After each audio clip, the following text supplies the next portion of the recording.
Alright, I'm doing a little bit of work, and I'll show you what I'm doing here. Here what I have is a nacelle, and this is I'm gonna call this close to done. And then we have the other nacelle, which is not done. As you can see here, I have this area here that I shaved down here. It needs to go. There's, glue and residue and the seams. I didn't really fill them as much. Let's see if we can get the focus. Or not. Won't really pull in on that. Let's see where we're at here. There's a seam that runs really, down the side from where they went together. All I did was really kind of take a file and kind of just go along the seam. Once I kind of got it good and flat, gave it a sand, and it seemed to be getting rid of the seam. So I'm kind of plugging away, getting this nacelle looks pretty good.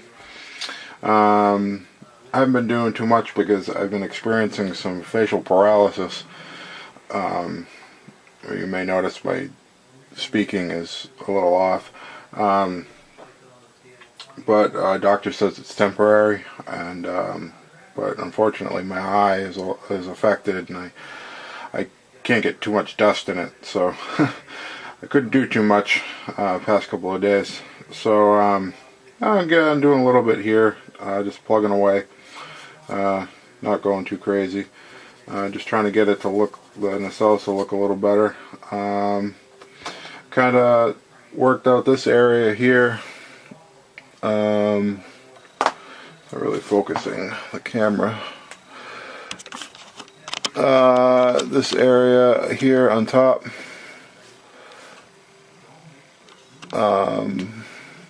right there, trying to open up that area there by just going in there with the it looks a little rough right now, but I'm just going to go in there and open that up with just a touch, and then once the primer goes in there, it should fill any kind of strange anomalies that are going on in there. And again, it doesn't have to be perfect. I kind of want to take care of the most of the rough stuff. And yeah, that's probably what for now. I'm going to work on this nacelle and get it looking more like this one. I used a little red putty, so I'll be doing that on this one, get it to look good, and then I'll fit them on there, and I'll probably try and do the bigger seams too as well, and get the nacelles permanently mounted and onto the body, which is here. And that's probably it that'll be doing for now. And then we'll see what else we move on. So I think I'll do 2 parts to this video. So I'll throw up another half to it and get the rest of the nacelles on. And there I attached the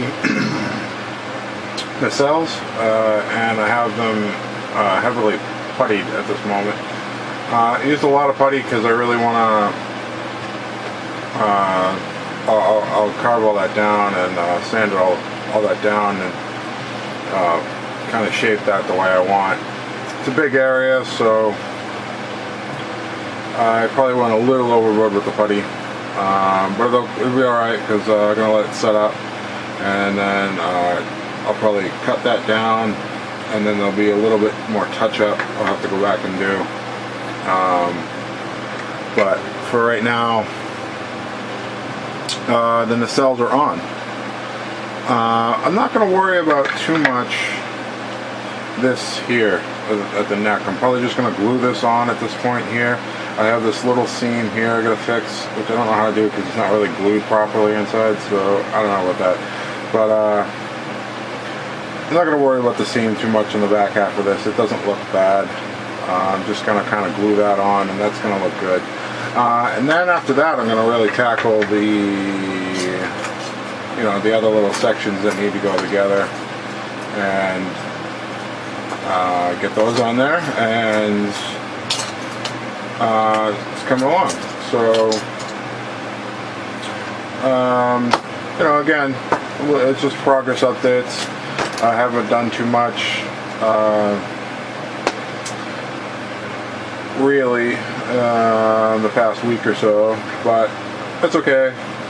Just did a little bit today, and I might get this in primer the way it is once I get these sanded down.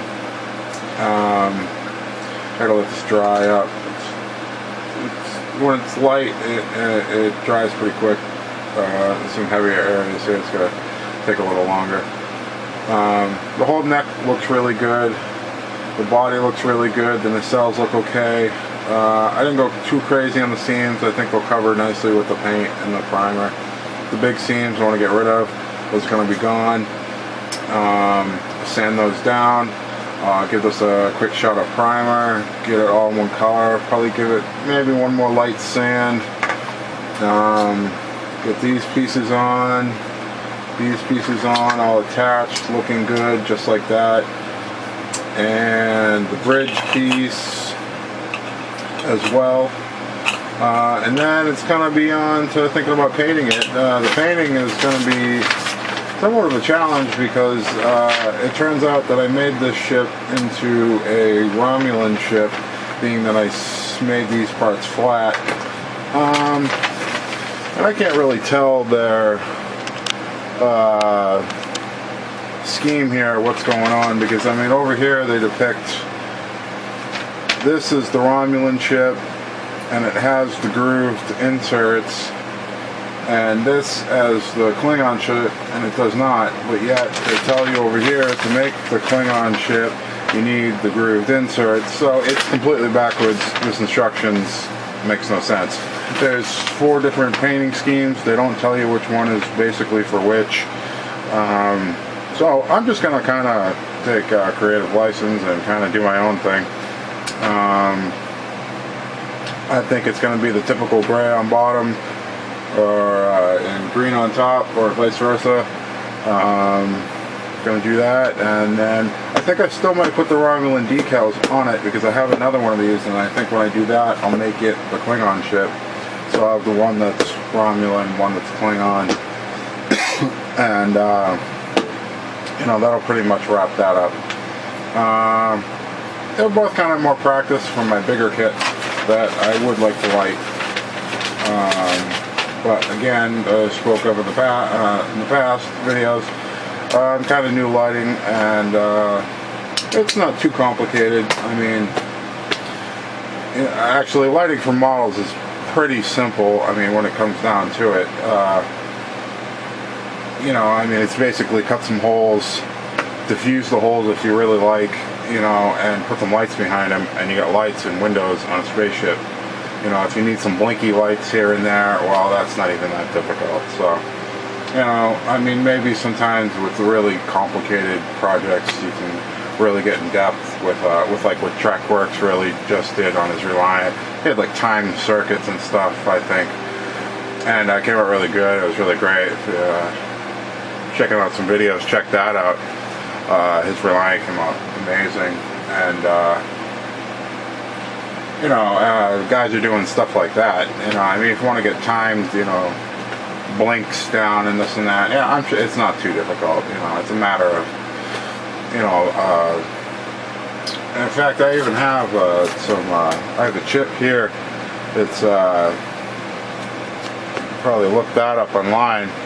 This chip with a 555 circuit will give you, basically a sequencer. They'll run in sequence in a circle. You can adjust them for up and down settings, slower, faster.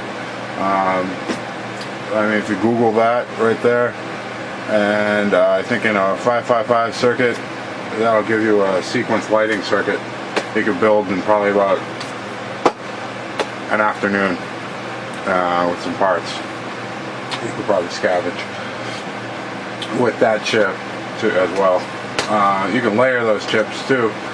Put one on top of another and run multiple different LEDs. I think that runs up to about 10, and then you can put another one piggybacked on top of that and run more, and so on and so on. Pretty simple stuff. So for right now, it's probably going to wrap it up. I'm going to do a little bit more on this, but I got to wait for it to dry. I just kind of wanted to finish the video up. So check back and we'll get some more progress.